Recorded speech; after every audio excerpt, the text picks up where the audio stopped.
word voice has the Latin root uh, vocare, which means to call, invoke, or name.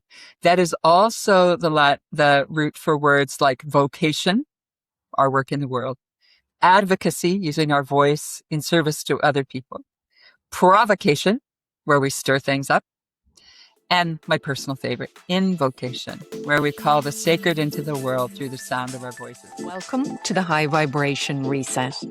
My guest this week is Barbara McAfee.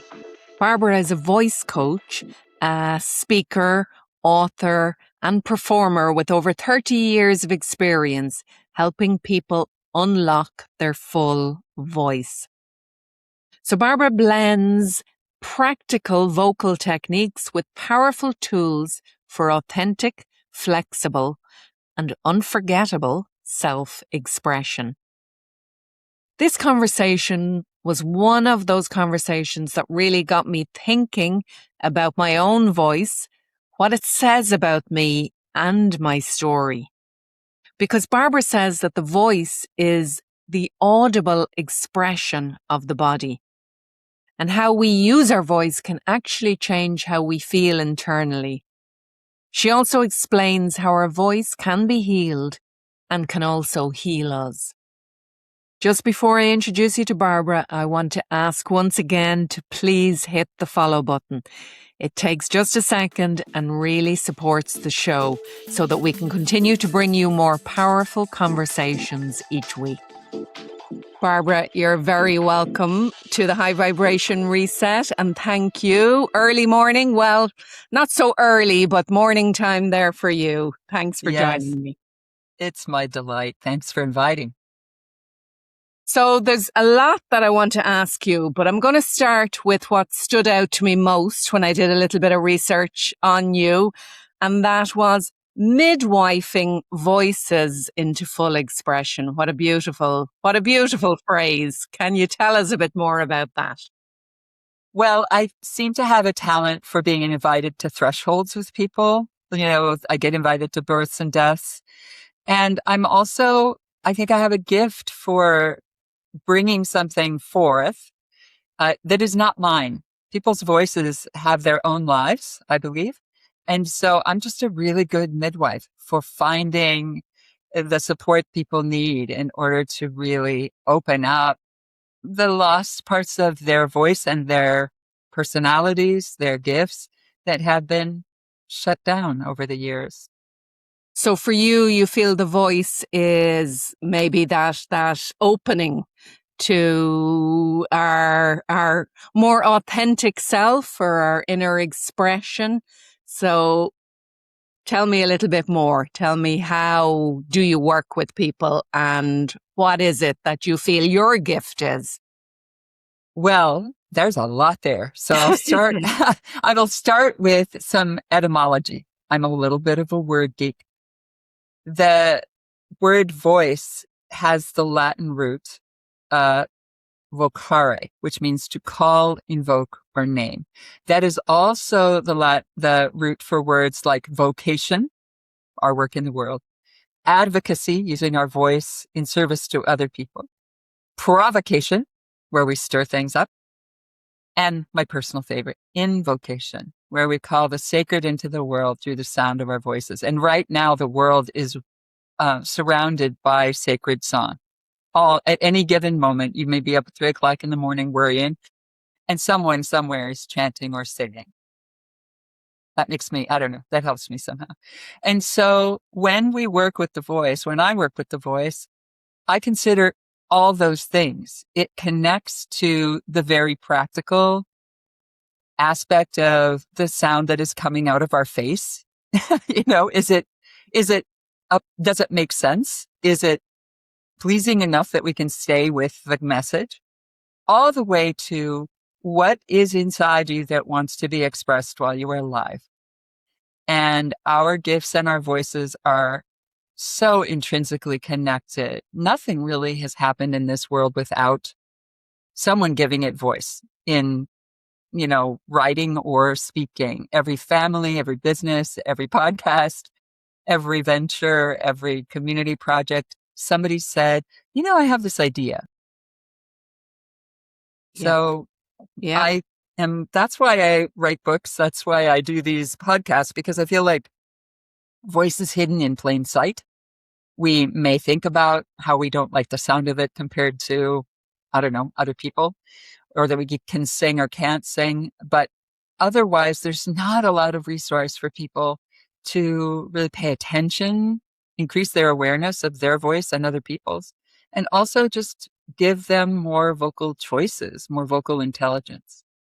So you were originally a performer. So at what stage in your career did you start to have this slightly different view of what the voice is? Because obviously it's a tool.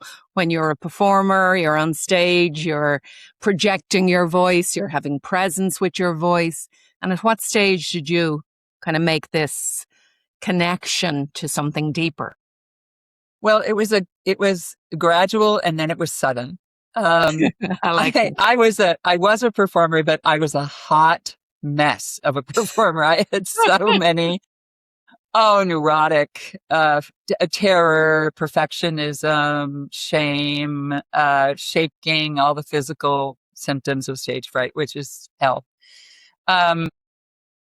So I grew up singing in choirs where you can hide out. But then when a friend overheard me singing late at night and invited me to sing jazz with this trio, I was like, oh, part of me was like, yay. And part of me was like, I need to go hide in the basement. And so I said yes. And I shook a lot, and I shuddered, with, all the things I did wrong. So I got angry and wondered why I was so bothered by this. My grandfather sang on the radio in Iowa. My mother was a soloist. My big brother was a soloist. What was wrong with me? Such a kind question. And so I went to therapy, and I went to find a voice coach, and I mostly cried when I would start to sing. So there was a lot of old pain sitting inside my voice. And since then, I've discovered that is not necessarily unique or special. At the time, it was to me because I was young and I didn't know anybody else had this thing. And then I ended up going to a workshop that my voice teacher recommended. And when I went there, scared to death, I thought my voice ended here, which isn't that high, especially for a woman in her 20s. And in that first workshop, the teachers took me almost to the top of the piano. They worked with sound, beyond speaking, beyond singing. And that was, I don't know, that took the voice out of performance and pleasing and prettiness and into this kind of raw, alive, beautiful, embodied kind of experience that changed the whole course of my life.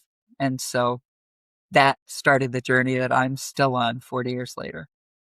Sounds fascinating and inspiring. Yeah. So that opening was kind of shifting away from that old vision of people are looking at me, and you understanding inside yourself what was happening and maybe the mechanisms of the voice.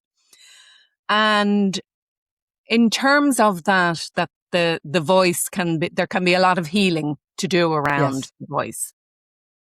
Is that particularly a female thing in your experience, Barbara? Mm. Do men experience this as well? Every human of every gender, I think, can get shut down. And it's not just our lives, I don't think. I think it's for sure generational. We both come from a long line of silenced women, although there were some in my line that made a good go of it, including my grandmother. But I think there's particular ways that culture sits on the different genders. Men are supposed to be dead, to be like a strong man. You don't feel, you don't move, you don't emote. You have to shove your voice down and be masculine all the time. So that's a kind of, I figured out it's a kind of girdle. Yeah. I remember watching my mother struggle into her girdle when I was a little girl, going like, what is that? And so, but women have a different version of that our voices have not been as valued as men's for hundreds of years. We are paid less.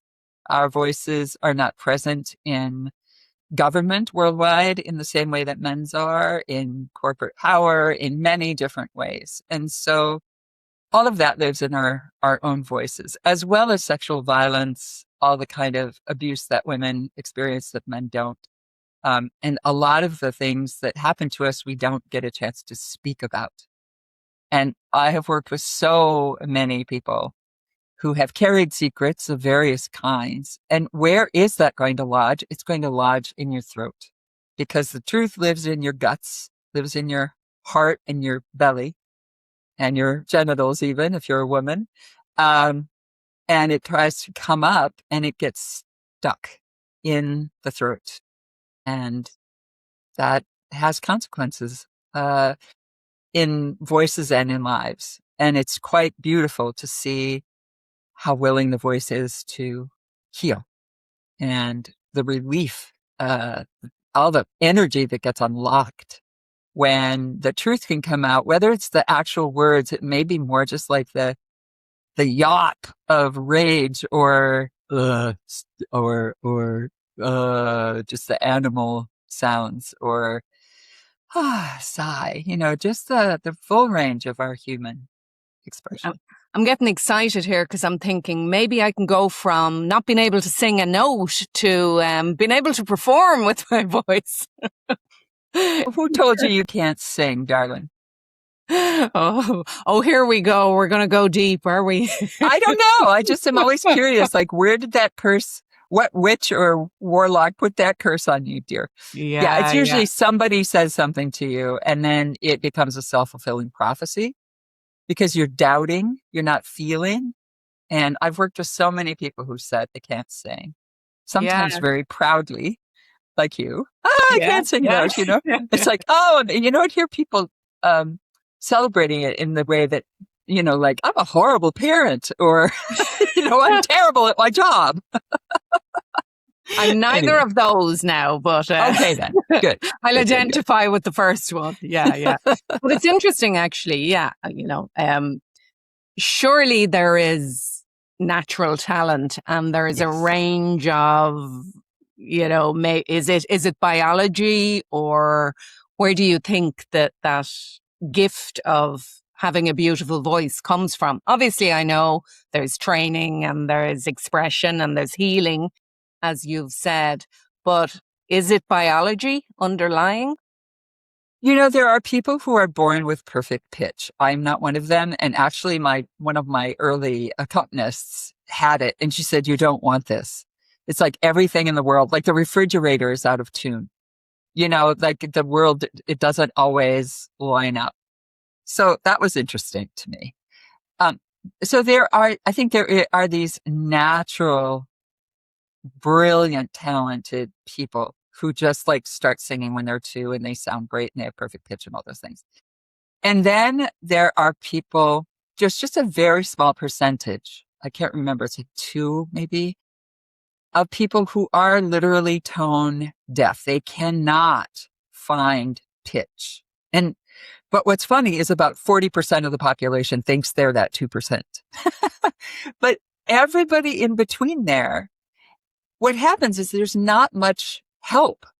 You get an assessment, usually quite early in life, and then you start believing it, and then you fulfill that prophecy. And there was one woman I worked with. She was brilliant. She was an executive. She worked with these high-level executives, and she would have to bring them bad news about their performance. She would talk to all the people around them, and then she'd have to come and talk to them. And so I called her the executive whisperer in one of my books. And she had this way of talking that was like calming down the mostly male, mostly super powerful guys. She would, talk like this. Well, then when she would try to use that voice for a training and talk like that for 8 hours, she'd lose her voice, because this is like the earth voice, and it's very calm, but it doesn't carry it all. And it takes a lot of physical energy to make it, right? So she came to me saying, "I'm losing my voice. What's going on?" Well, in the course of our conversation, she says, "Well, I can't sing at all. I'm so terrible. I never sang happy birthday to my sons." And I was like, what? You never sang to your kids? No.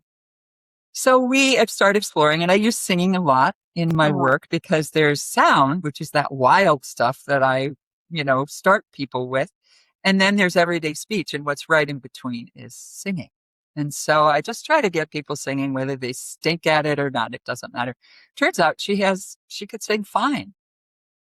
She was not tone deaf. She actually could carry a tune. She cried. I cried.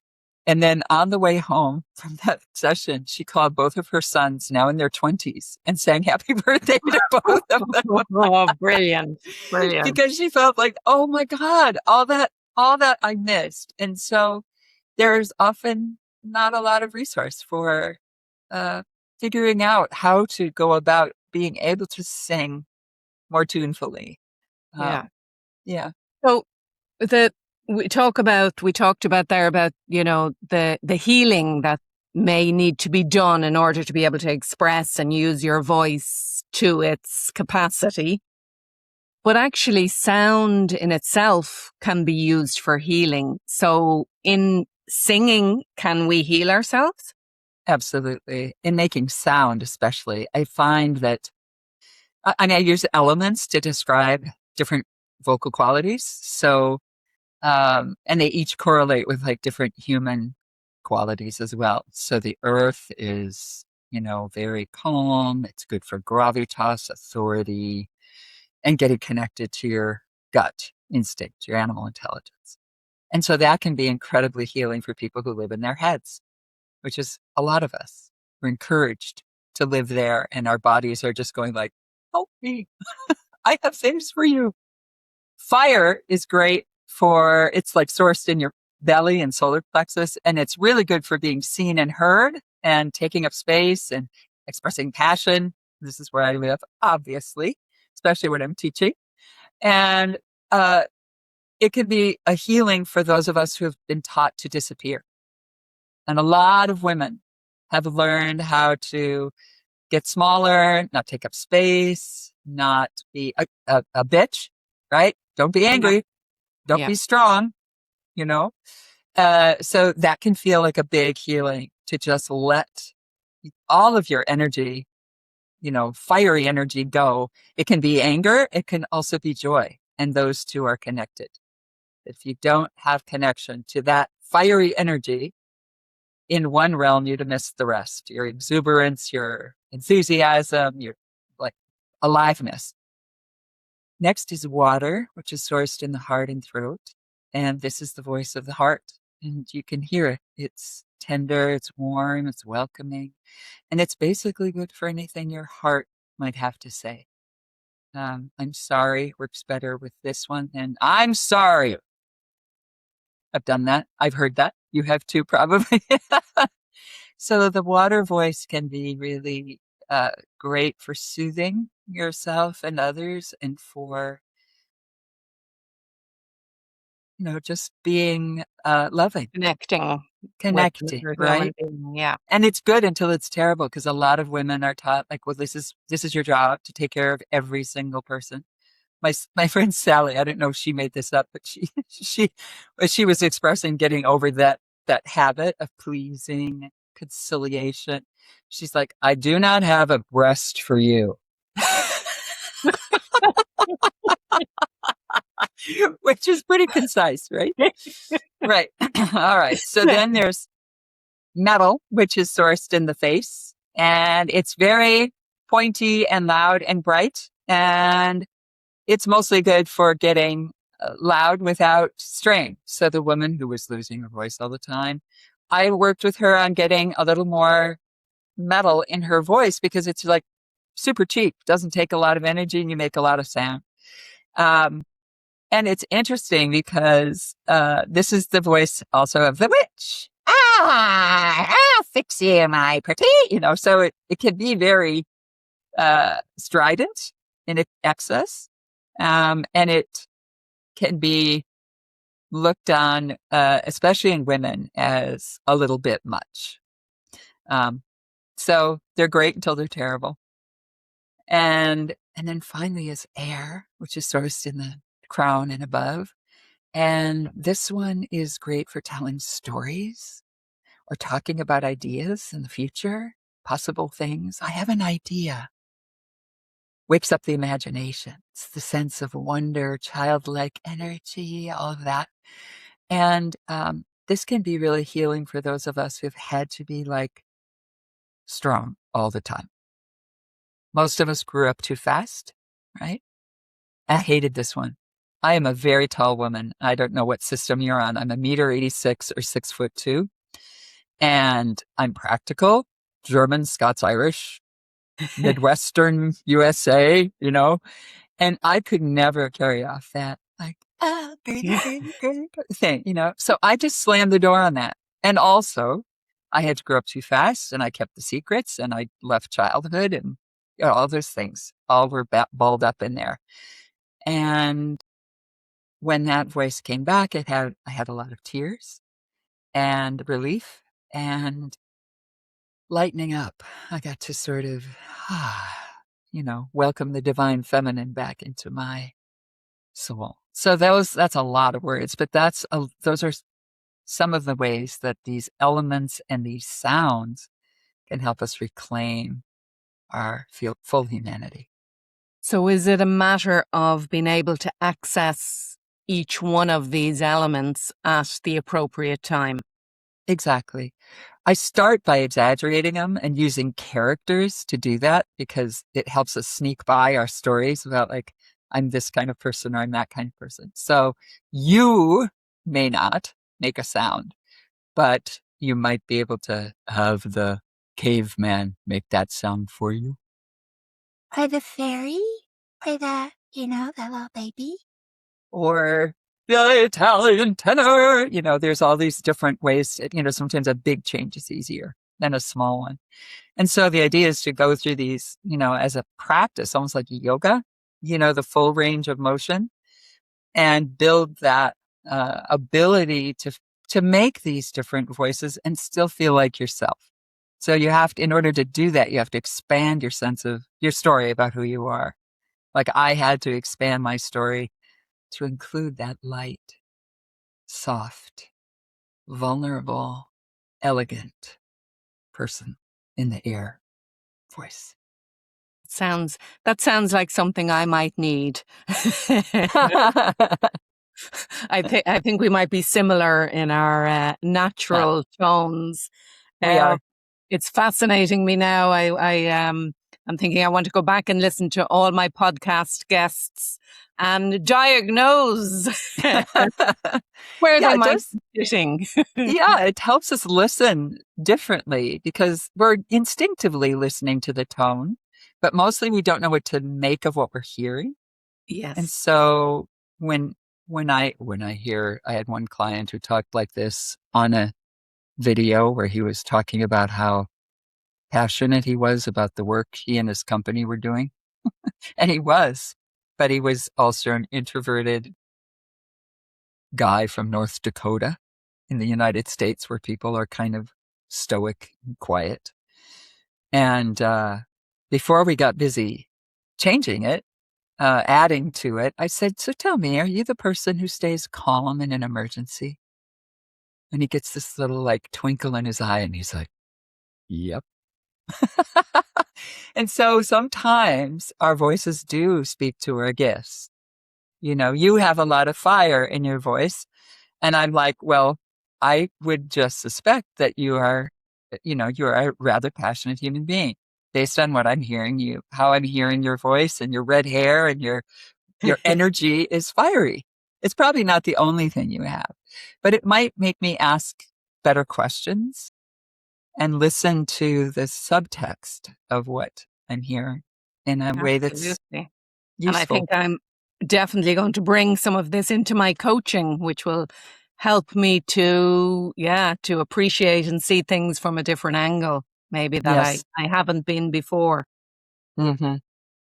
So if one were to go through this exercise, let's say, so this is a framework that you've developed,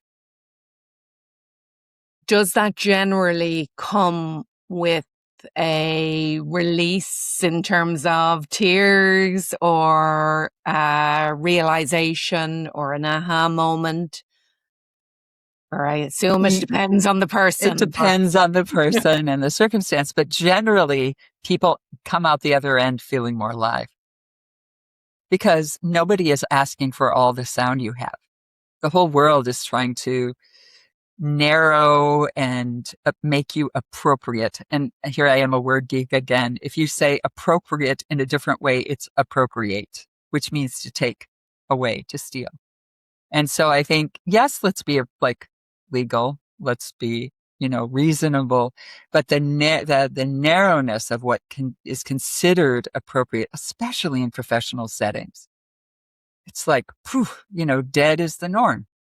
To be professional is to be dead. And, but people generally feel more alive. Sometimes there are tears, lots of laughing, because we just act like fools. And that's also fun when you get to do that. Just pretend to be a drunk Julia Child. Woo! It's like, so there's a relief in being, more fully expressed, but also just playing. Yeah. Fabulous. Yeah. And also, as you say, there's a sweet spot. So with strengths, when I work with people and we look at strengths in the workplace, there's a sweet spot with your strength. But when we often overplay that strength Yes, and it becomes a exactly. weakness. Exactly. Yes. Yeah. So Yeah. the very same, all of these voices can carry some benefit or strength within them. But then when we lean on them too much, we're out of balance. Or if we just do the wrong one at the wrong time, it's like, it's going to be great until it isn't. And so, and so the woman who is talking up here, I've worked with lots of young women leaders who are brilliant. And some of it is just sexism. Let's just name it. I wish we lived in a world where people would just hear each other no matter what. We don't live in that world yet. I'm working on it. And you probably are too. But I can ask that woman, are you the person who sees the future before anyone else? Because a lot of times the people who are living in this work realm, they're like out in the dream time. They're like living somewhere in the mystical sometimes and or in the possible. And that can be great for certain settings. But if it's I think what's really useful in this work is that a lot of us persist in what's not working. We can see that, like, look in the eyes and that little backing off.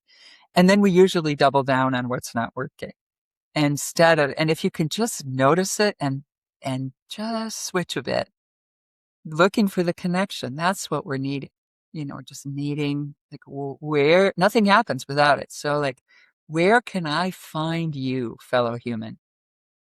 And then once we're connected, then something actually might happen.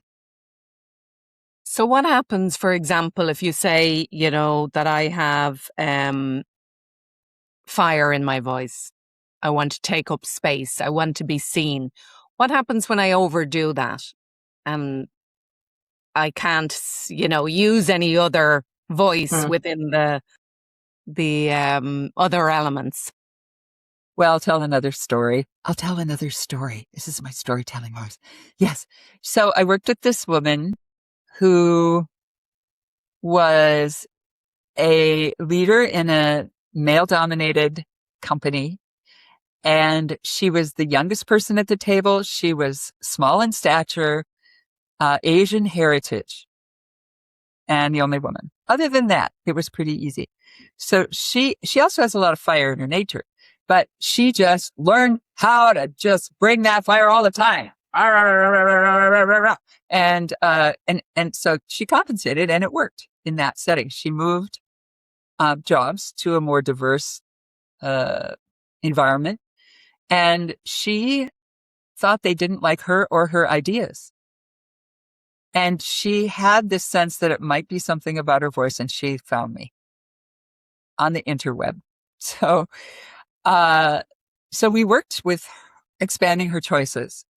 And unlike many people, she was ready to change. A lot of times the voice is ready to go, but the psyche needs a little more, like, I'm that's not really me. That doesn't feel authentic to me. That takes a little like expanding that story and that sense of yourself.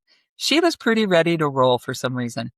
And so I said, well, what do you think after you went through all 5? I said, what do you think you want to play with? And she's like, I think I'm going to try water and a little more water. She's like, they love my ideas. They really like me. I think I was just a little too much for their culture. And it was actually a little bit too much for me too. I was just tired all the time because I was just rah, rah, rah, rah, rah, rah.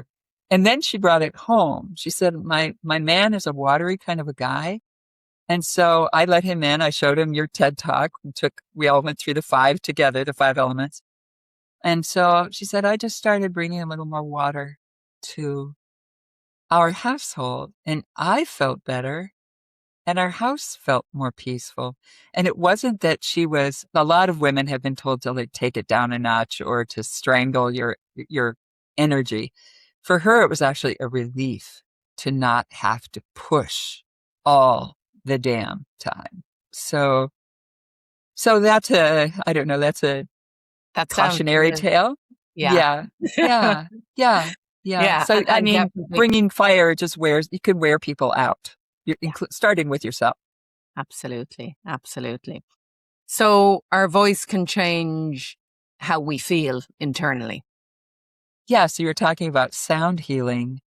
We we're the original sound healers. So I know, several of the people trained in my work are studying the vagus nerve and the connection to voice. I have a full voice trainer in the Netherlands who's studying this. And one of the practices for regulating your nervous system is humming. You can't sort of perseverate or spin out as well if you're just humming, and it helps reset your whole system, which, yeah, and you just did it. She says, So in any shape or form, that was my next question. Does it have to be a particular tone or a particular length? No, I feel like I'm just inviting people into as much sound as possible. So, like an easy access to the earth voice is voicing your yawns when appropriate. That opens the gate down into the cave of your torso. Or singing along to your favorite playlist. Make a variety of songs that you can't resist singing and have it pop on when you jump in your car or when you're chopping onions or whatever. And it doesn't matter if you're good. Who cares? It's just a way to sort of get outside of the voice box of your everyday blah, blah, blah, blah, blah, to sort of, you can go do some Enya and go out into the dream time, although you might not want to be driving your car because you're going to be so spaced out. Or you can sing some Leonard Cohen, or you can sing some rock and roll, or you can, just some country or something twangy like Dolly Parton or something. So those are a few suggestions just to, and then reading children's books out loud, whether there are children around or not. That helps, open your voice into more expression, as does poetry. So those are a couple ways to just expand the vocal sounds available to you. So what about the so many people who are just afraid to speak up? So, whether that's at work, whether that's somebody who's self-employed, who's afraid to speak their voice on camera, on social media. Is there a particular, what's the word I'm looking for? Trying to think of the word. So a particular type of person, a particular type of exercise for that type of person? Or what? Yeah. Oh, I don't know. Fear is so. Mm. Ugh. I wrote a song called Brain Rats about the stuff that's in our minds. I'll share the link to the music video. It's very silly. I think we all have them. And there's a lot of different forms of that fear, of like the fear of public speaking, like I'm going to make a fool of myself. People will know the truth about me, imposter, blah, blah, blah, blah. There's a lot of versions of that. I have gotten over mine. I get, I get excited, but I don't get that like I'm going to die feeling. Hallelujah. Somewhere along the line, I started to reinterpret the physical experience of that kind of nervousness to be the onset of the sacred.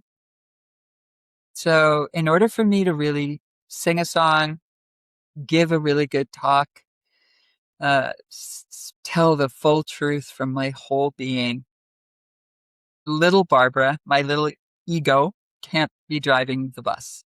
It's present, but I need to be taken over by something bigger. I don't even have a name for that anymore. People call it spirit, God, the great Saturn. I don't care. I'm less interested in names. So, because I've had that feeling, and I think most of us have. If you're coaching and all of a sudden you're like, wow, I'm not smart enough to say that thing I just said, And I've had it with songwriting. It's like, where did that line come from? That is amazing. So I feel like part of my experience of dealing with that negotiation with that little part of me that just wants to protect me, keep me safe, and nothing new, nothing scary. I just want to say, yeah, kind of like it's like obedience school for your dog. It's like, oh, honey, sit, stay. I'm going to go out here and dance with the gods, and I'll be back. Sit, stay. And so I don't know if it's true, as my friend Peter Block says, but it's useful. So when I feel that something coming over me, instead of going like, oh, stupid idiot, or what's wrong with you, or I need to stop doing that, it's like, none of that works. None of it. To sort of be like, oh, it's maybe the onset of the secret. And then I also invite people to get way more interested in what they want to give, what they want to offer as a gift out of love, and less self referencing about like, how do I look? How do I sound? I. That's also just a trance that will never let you go. So it's like, yes, it can be screaming in there, and you can go like, who are these people? What do they care about? How can I be a gift to them and offer them something useful? And that's definitely, I think, the approach that I've taken when I do a speech for 50 people. And if I start to feel the nerves, I remind myself it's not about me. It really isn't. And I think about the people there and how they can benefit and how the people in the past have benefited. And it just gets me out of my little self-conscious state. Yes. But that's one element of it. What about just at work? So the person who sits in the meetings and it's always too late when they think, I should have done that, or I should have spoken up. I've worked with so many introverts over the years, and I'm right in the middle, and it was really helpful to learn that means I'm a lot of both. So I could be this flaming extrovert, and then I'll like work on my puzzle for a whole evening by myself in my house in silence, happy. So introverts often have that experience of they actually need to think before they speak. Imagine. And a lot of the processes that are happening in work environments are fast, really, really fast. And so a lot of times people get left in the dust. And some of that is just like bad facilitation, bad process. I often say, though, if you're an introvert, you're probably going to have the experience of like speaking a second language when you express yourself. It's that open expression is not the same as for an extrovert, and the world is aimed at extroverts. It rewards extroversion. So sometimes some of the things I've suggested to people is to at least find their voice to say, just a minute. Can we take a pause? Just to stop the train for a moment that can be a huge act of courage, because a lot of people get into that, room, room, room, room, and so that's one thing. And I've actually done this thing when I've had something hard to say. I will count to 3 in my head, and then I will just make any sound I can. Just do 1, 2, 3. Okay. Just if you're waiting to be invited, if you're waiting until you're ready, you're going to be dead. So Yeah. those are a few things. Yeah. Yeah. I remember doing that when I started as a speaker, or if I was in a training session.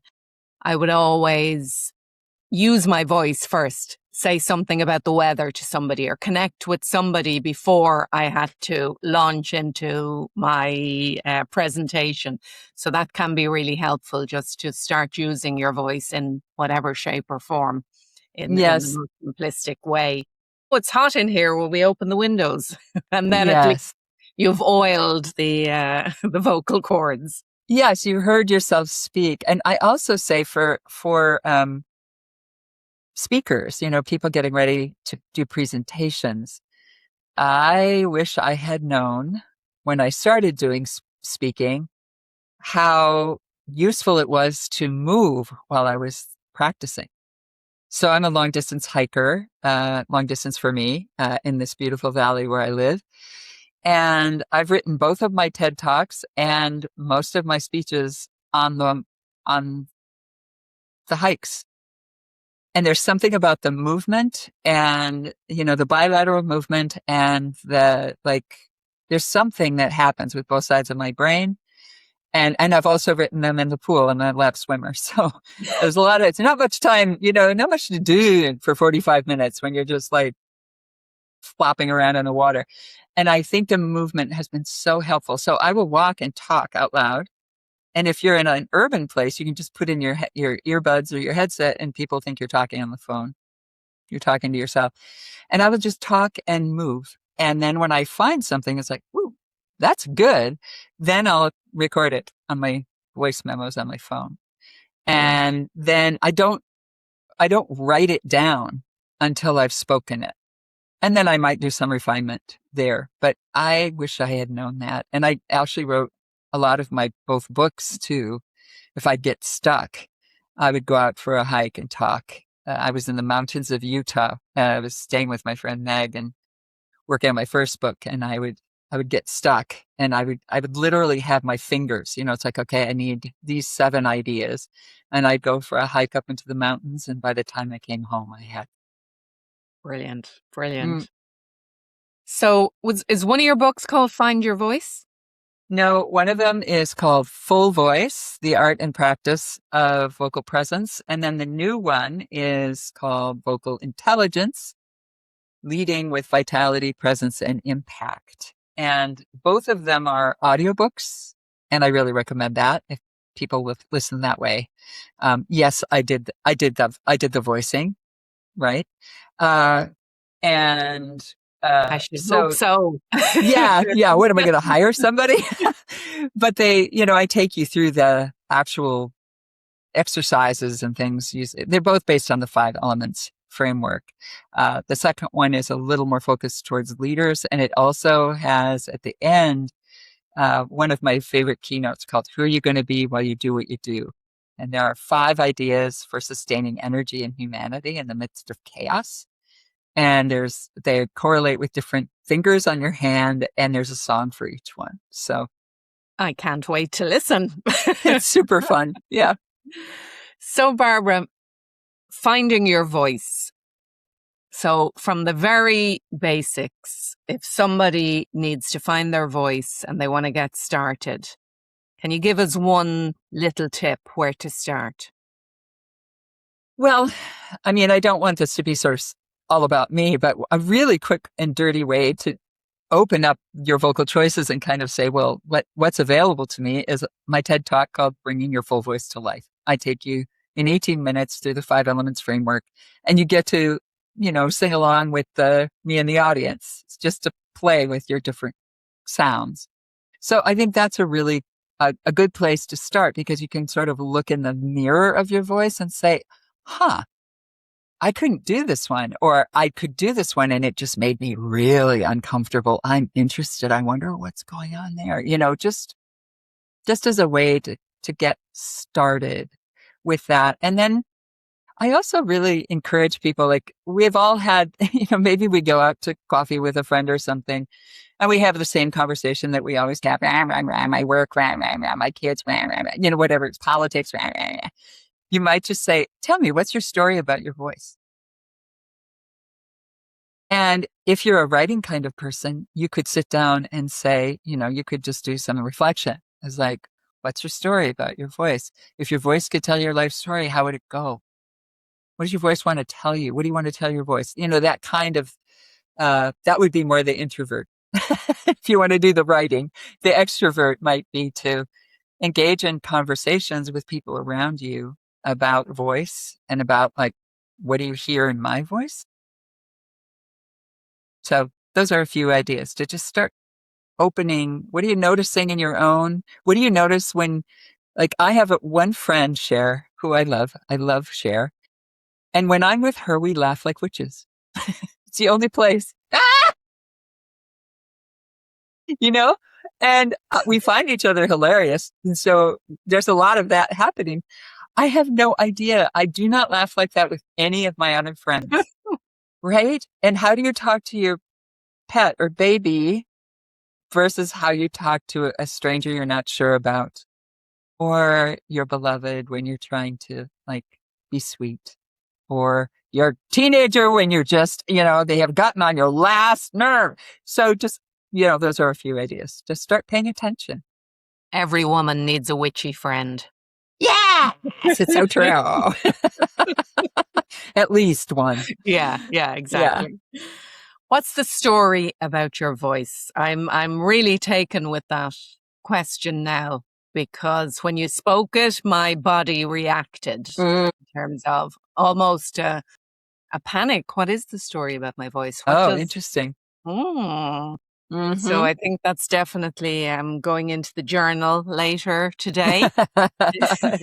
You're welcome, and I'm sorry both, maybe? Yeah, exactly. That's exactly how I feel. Yeah. But yeah, who would have thought that there is so much to be explored, so much to be healed, so much to work on in a way. So like that, if we start with exploring how we feel about the voice, and then, definitely, I think, have a look at that TED Talk again to recap or re-listen to this podcast to recap the elements. Do you believe, Barbara, that we can all get to that stage where we can speak confidently, where we can unblock whatever trauma or hurt or whatever is keeping us girdled? Yeah. I do believe that the voice is an incredibly generous partner. And I've worked with people who have gone through things that I don't even know what they've gone through, but one woman was so traumatized as a little person that she became selectively mute. And she was so smart because she ended up finding a job in the post office in the back room so she didn't have to talk. But one of the most courageous people I've worked with, she was working very hard with a somatic therapist to come back into her body. And she's working with me to come back into her voice. Oh my gosh, just incredibly moving. And I will never forget when she opened up this fire voice. She just threw back her head and there was like this fountain of sound, and I thought it would never end. It was just this, this cry. And it felt like it went all the way back in time, maybe generations. And I just thought it would never stop. It went on, and then it did. And we both just looked at each other and went, just burst into tears. So I think it can take a lot of courage, because a lot of us shut down parts of ourselves under duress. I think we hang on as long as we possibly can to our full humanity. And usually, if we give something up, it's out of just desperate pain. So I've seen so much healing that is possible. And I don't think there's a there. I don't think we get done. I don't think I'm going to ever find the end of my vocal possibilities. When I was in my 20s, I started singing jazz, terrified, right? And here I am in a town of 2,000 people. And I meet a dear friend, Marissa, who's a great piano player, songwriter, singer, jazz person. And we are now performing together at this historic auditorium down at the bottom of the hill where I live, this little lounge. And I'm singing the songs I sang when I was in my 20s. Only now I'm not afraid and I know some stuff, vocally and about life. And I didn't see that coming. I lived in Minneapolis, a huge metropolitan area, for 40 years, and I moved to this town. And here comes this musical partner that unlocks all this stuff. I sing things I can't even sing when I'm working with her. Honest to God. And I'm 66 years old. And I thought, well, I found a lot in my voice. Maybe I'm kind of riding it out now. Nope. So I'm braver. I'm improvising a lot. I feel like I'm traveling in a mysterious, like we do a version of Blackbird, and I remember starting it, but I don't have any idea where we go. I just land back in my body and go like, I know it was wonderful, but it's this way of, I don't even know. So I think the mysteries in the voice are quite generous. And if you just say yes, just keep saying yes to the parts that you can say yes to, it'll just keep coming, it'll just keep answering. So I have to say that this is everything you're saying is something I've never even thought about before, other than use your voice, obviously project your voice as a speaker. Actually, I remember being given feedback before as a speaker that I was too monotone. And I only had one because I was trying to have gravitas, let's say. Yes. I had one expression. And I smiled too much. Well, when you're talking about something serious and you've still got a smile. That's true. That's true. Yeah. But so this is really opening up so much for me, and I hope for others to understand parts of themselves that they haven't quite explored yet. But I really want to know, is the singing in the shower the only singing you do in a day, or are you singing all day long? Oh, I'm always singing, whether I'm singing out loud or not. I feel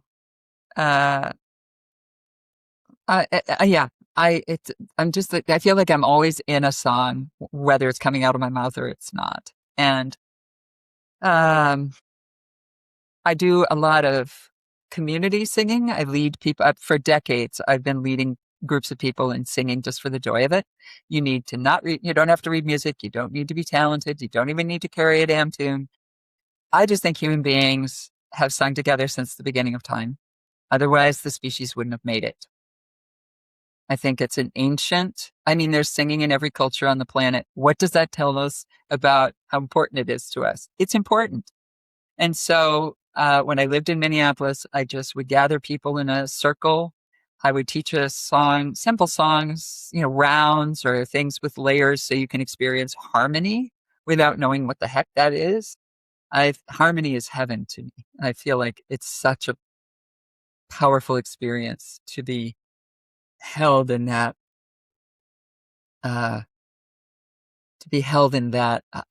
mystery of different notes all working together to make something bigger. So I don't know. I just really am a believer in community singing. And now it's become a whole movement, especially here in the States. And I think also in the UK, there's a group called the Natural Voice Network, of which I am a part, and they have a lot of community singing groups all over, where you just sing for the joy of it, or non-audition choirs. And so it's been wonderful to foster that kind of singing and realize that there's medicine there that helps us not feel so alone. My second TED Talk, I taught a group of about 1,000 people one of my songs, and then I gave them control over when it was over. And I had no plan B if they didn't do it, because part of what makes it possible is my conviction, right? And they did it. I felt them decide the song was over. And this has happened. It had happened before with groups of, 30, 50, 100, 300, but I'd never done it with that many people. And I haven't gotten over that. What is that human capacity to, in a few minutes, connect up enough that we can make a collective decision with nobody at the front waving their arms around.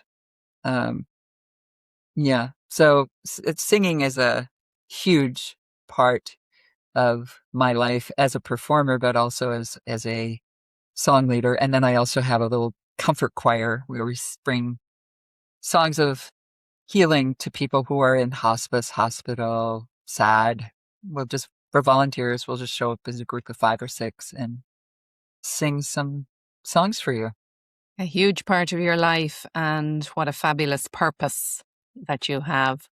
So what's next for you, Barbara? Oh, I'm so excited. I'm training people in my work, because a lot of people have the same response you did. It's like, oh my gosh, I never thought of this before. Or, and I'm just one person and I don't want to work that hard. And also other people have gifts. So I'm training my next cohort of 9 trainers. So they'll be empowered to present the 5 elements framework, like where it came from, the history of it, and give people an experience, a sample platter of all the 5 elements and what they're good for. And so I am starting that. I already started meeting with each person individually, but we step in as a group next week. And I have a woman in the UK and London. I have a woman in Portland, Oregon, a guy in Victoria, British Columbia, Canada, a woman in Ontario, Canada, 2 in Nashville, Tennessee, and 1 in Minnesota, and 1 in Montana. So the scheduling is about put me under my desk. But and then 1 is itinerant. He's from where I live, but he's all over Europe for the summer. So that's next. And when they graduate, there'll be about 85 people around the world who are trained in my work, either as trainers or coaches who can actually coach people using the framework to go more in depth. So that's what's next. I get to learn from the next group of people who want to carry this work. And they're community song leaders. They are coaches. They are people who work, have a day job, but they're interested. They're creating opportunities for people to sing in their communities. They're amazing human beings, always. Wonderful. Well, we'll put all the links to everything you mentioned below in the show notes, so that people can dig deeper and explore more of your wonderful work. Barbara, thank you so much for giving us your time and for all the beautiful work that you do. I wish you so much joy and luck in the future. Thank you so much. This was a delicious conversation. I hope you enjoyed that conversation. Remember to check out Barbara. All the links to all the resources she mentioned are below in the show notes. And please remember to make sure you're following the podcast so you will be notified each time we have a new fabulous guest. And if you can think of a friend who might benefit from Barbara's wisdom, please share this episode. Until next week, have a fabulous inner day.